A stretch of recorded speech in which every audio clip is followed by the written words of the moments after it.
Hello, ഞങ്ങളിപ്പോൾ ഉള്ളത് കലൂർ സ്റ്റേഡിയത്തിൻ്റെ തൊട്ടടുത്തുള്ള ഇഡ്ഡലി കഫേയിലാണ് കേട്ടോ.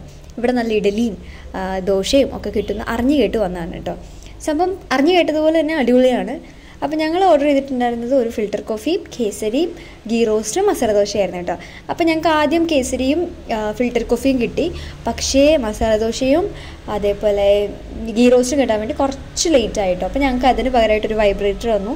ഈ സാധനം ഒരു റിമോട്ട്, അത് വൈബ്രേറ്റ് ചെയ്യുന്ന സമയത്ത് പോയിട്ട് ദോശ രണ്ടും വാങ്ങിക്കാമെന്ന് പറഞ്ഞായിരുന്നു. അപ്പോൾ ആ സമയത്ത് ഞങ്ങൾ ചില്ല് ചെയ്ത് ഫിൽറ്റർ കോഫിയും കേസരിയും കഴിച്ചു കഴിഞ്ഞു കേട്ടോ.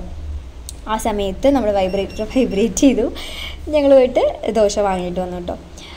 അപ്പോൾ പിന്നെ എനിക്കൊരു കാര്യം പറയാനുണ്ട്. നമുക്ക് ഒറ്റ ലൈഫല്ലേ ഉള്ളൂ. അവർ പുറത്ത് പോയി കഴിച്ചു, ഇവർ പുറത്ത് പോയി കഴിച്ചു എന്ന് പറഞ്ഞിട്ട് എന്തിനാണ് വെറുതെ നമ്മളെ തന്നെ ക്രൂശിക്കാൻ നിൽക്കണേ? അവർ ഫാമിലിയൊക്കെ ആയിട്ടോ ഒന്ന് പോയിട്ട് പുറത്തോട്ട് ഫുഡ് കഴിച്ചെന്ന് വെച്ചാൽ വലിയ കുഴപ്പമൊന്നുമില്ല കേട്ടോ. അത് വലിയ മാരകമായ കുറ്റകൃത്യമൊന്നുമല്ല. അപ്പോൾ എന്തായാലും ഇഡ്ഡലി ദോശ പ്രേമികൾക്ക് പറ്റിയൊരു അടിപൊളി സ്പോട്ടാണ് ഇഡ്ഡലി കഫേ. അപ്പോൾ അത്രയേ ഉള്ളൂ. ടാറ്റാ.